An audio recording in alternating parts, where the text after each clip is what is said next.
শাশ্বত ভারত কথার মধ্যে দিয়ে চালিত সকলকে স্বাগত। আমি পরিবারক স্বামী সত্যস্বরূপানন্দ বলছি।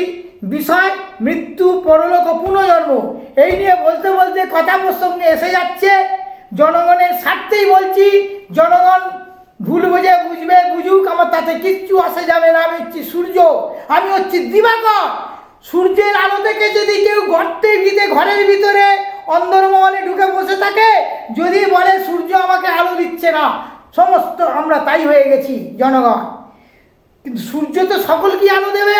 আমি জনস্বার্থে আমি বলে যাব, আমি যা জেনেছি, ভারতবর্ষের পৃথিবীর লোক, ভারতবর্ষের বাংলার লোক, সমস্ত তরবারি হস্তে যদি আমাকে খুন করে মার্ডার করে, তাতে কিচ্ছু আসে যাবে না। আমি সত্য কথা বলে যাব, সক্রেটিসের মতো। সক্রেটিস বলেছিল যে আমি যা জেনেছি সত্য তাই প্রচার করে যাব। যিশুও তাই বলেছিল। যিশুর মতো, সক্রেটিসের মতো যদি আমার মৃত্যু আসুক, তাতে কিচ্ছু আসে যাবে না। আমি সেই সূর্য, রামানুজপন্থী। প্রকৃতির নিয়মে আমাদের চলতে হবে। হ্যাঁ, এই স্থূল দেহ অবস্থা আমাদের জীবন, এবং ইয়াদের অবস্থা স্থানকে আমরা মৃত্যু বলে মনে করে থাকি। সেই যে স্থূল দেহ দু প্রকার, একটা ভাণ্ড দেহ বা মাতৃজ, অপরটি হচ্ছে পিণ্ড দেহ বা পিতৃজ। আমাদের পিতামাতার মধ্যে থেকেই আমরা শরীর ধারণ করেছি।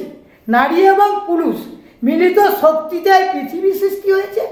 আকাশ, মহাকাশ, মহাযান, মহাশূন্য আকাশ পৃথিবীকে আকর্ষণ করছে, পৃথিবী আবার আকাশকে আকর্ষণ করছে। পৃথিবী হচ্ছে মা, সেই রকম আমাদের এই যে দেহ ভাণ্ড, এই ভাণ্ড দেহ হচ্ছে মাতৃজ। মায়ের কাছ থেকে কিছু আর বাবার কাছ থেকে পেয়েছি, সেটা হচ্ছে পিণ্ড দেহ। এই দুই দেহ থেকেই একই আধারে অবস্থিত বলে আমাদের পৃথক অস্তিত্ব ধরা পড়ে না। আমরা যে একটা পৃথক অস্তিত্ব আলাদা, সেটা ধরা পড়ে না। দুটো দেহ থেকে আমরা এসেছি, নারী এবং পুরুষের মধ্য দিয়ে। মৃত্যুর পরে ভাণ্ডদেহ নষ্ট হয়ে যায়। এই যে ভাণ্ডদেহ মৃত্যুর পরে নষ্ট হয়ে যায়, এই পঞ্চভূতের শরীর। কিন্তু পিণ্ডদেহ অস্তিত্ব কিছুকাল থাকে, মাঝে মাঝে তার দর্শনও কেউ কেউ পেয়ে থাকে, তাদের খুব প্রত্যাশাদি থাকে। হ্যাঁ, আচ্ছা, আমরা 2 মিনিট হয়ে গেছে। আসা যাওয়া, সংসারের প্রতি আকর্ষণও থাকে এদের মধ্যে। কেউ আবার জীবলোক থেকে জীবন শক্তি পায়, প্রোটোপ্লাজম ইংরেজিতে বলে, আহরণ করে দেহতে ধারণ করতে পারেন। এইরূপ তারা অনেক কামনা বাসনা নিয়ে মিটিয়ে থাকতে পারে। আমরা কিন্তু এদিকে সহজভাবে নিতে পারি না, ভয় পাই। শ্রাদ্ধাদি, আমরা যে শ্রাদ্ধ ক্রিয়া আছে বা পিণ্ডবাদক দান করি, তা নৈকান্তিক প্রার্থনায় পিণ্ডদেহ পেলে আমরা ভগবানের নিকট ঐকান্তে আমরা প্রার্থনা করি পিণ্ডদেহ যাতে নষ্ট হয়ে যায়। তখন সম্পূর্ণভাবে পর্বের অবস্থা বিদেয়ী পক্ষে বড়ই যন্ত্রণাদায়ক হয়ে থাকে।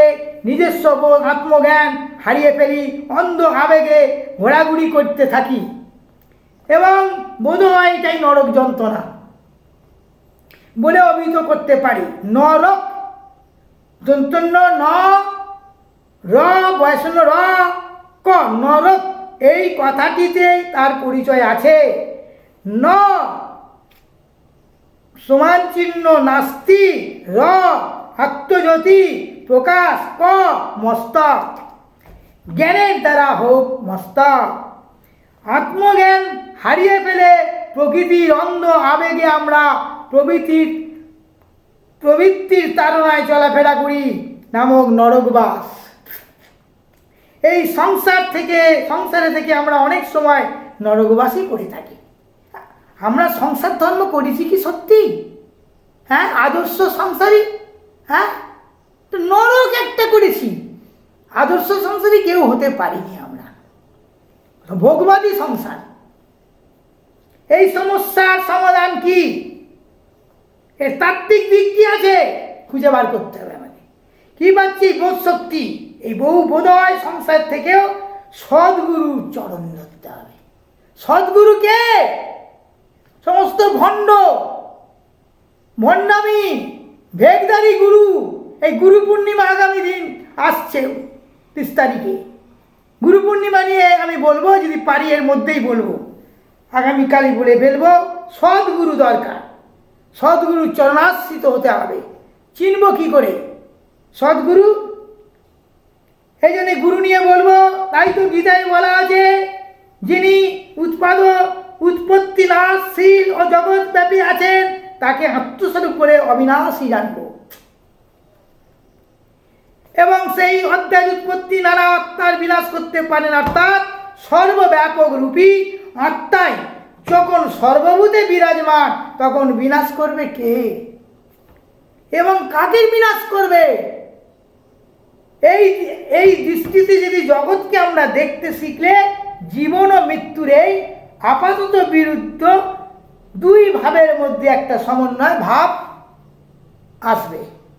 এই বিশ্বব্যাপী চেতনাকে একটা সমুদ্রের সঙ্গে যদি তুলনা করি, আর জীবজগৎকে চৈতন্য সমুদ্রের অবসান ও নব এবং সমুদ্রের ভাসমান নানা বর্ণের যে আকৃতির অসংখ্য পাত্রূপে ভাবতে শিখি, তাহলে আমরা দেখতে পাব যে অসীম সমুদ্রের জল যেন ছলাৎ ছলাৎ করে সেই অসংখ্য পাত্রের মধ্যে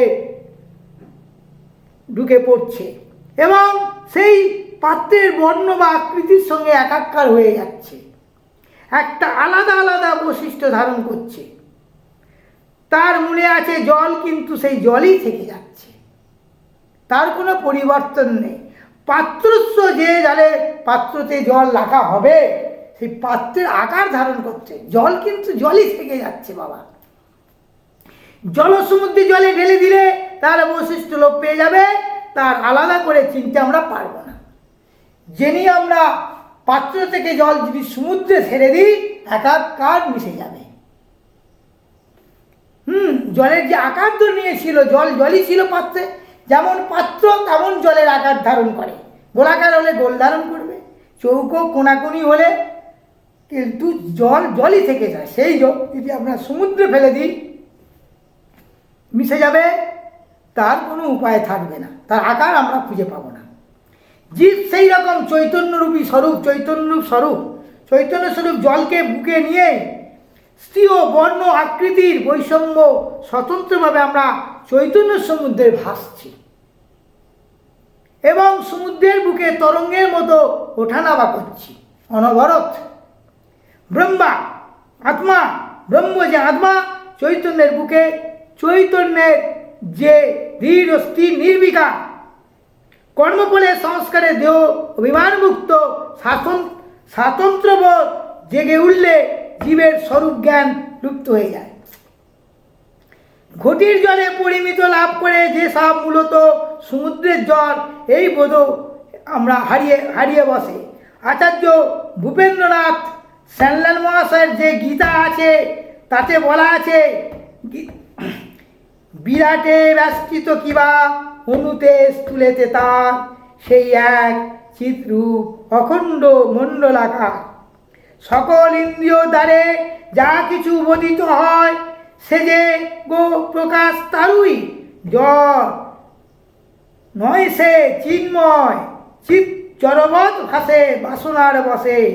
বাসনা বিশুদ্ধ করো প্রবল অভ্যাসে। বাসনা বিশুদ্ধ করতে গেলে অভ্যাস করতে হবে, যোগ অভ্যাস, সবই যোগে যেতে হবে। বিযুক্তে গেলে হবে না, ভাগে গেলে হবে না। যোগযুক্ত চিত্তে আমাদের গীতাকে অধ্যয়ন করে যোগযুক্ত হতে হবে, অর্জুনের মতো। অর্জুনকে যখন গীতা দান করেছিলেন, অর্জুন তুমি যোগী হও, সেই কুরুক্ষেত্রের রণাঙ্গনে রথ থেকে নেমে তিনি গীতা আমাদের গীতা দান করেছিলেন, বিশ্বরূপ দর্শন করেছিলেন। সেই জন্যে এখানে প্রবল যোগ অভ্যাসে অসীমের ভিতর জন্ম মৃত্যুর আবর্তন আছে। অসীম কিন্তু জন্ম মৃত্যুর অধীন নয়। দৃষ্টি যখন তার সীমারেখা ছাড়িয়ে যায়, অসীম হয়ে যায়, তখন কিন্তু জন্ম বা উদ্ভব মৃত্যু লয় থাকে না। তাই তো রবীন্দ্রনাথ বলেছেন, তোমার অসীমে প্রাণমনোলয়ে যত দূরে আমি যাই, কোথাও মৃত্যু কোথাও দুঃখ, বিচ্ছেদ কোথাও নাই। মৃত্যু সে ধরে মৃত্যুর রূপ, দুঃখ হয় সে দুঃখেরই কূপ। তোমা হতে যাবে লইয়া বিমুখ, আপনারে পানে চাই। হে পূর্ণতম চরণের কাছে যা কিছু সব আছে আছে আছে, নাই নাই ভয়, সে শুধু আমারই নিশিদিন খালি তাই। অন্তরে গ্লানি সংসার ভার, পলক পেলিতে কোথায় একাকার, হৃদয় মাঝারে স্বরূপ তোমার রাখিবারে যদি পাই। আজ এই পর্যন্ত ষষ্ঠ, এর পরের ভিডিও শুনবে।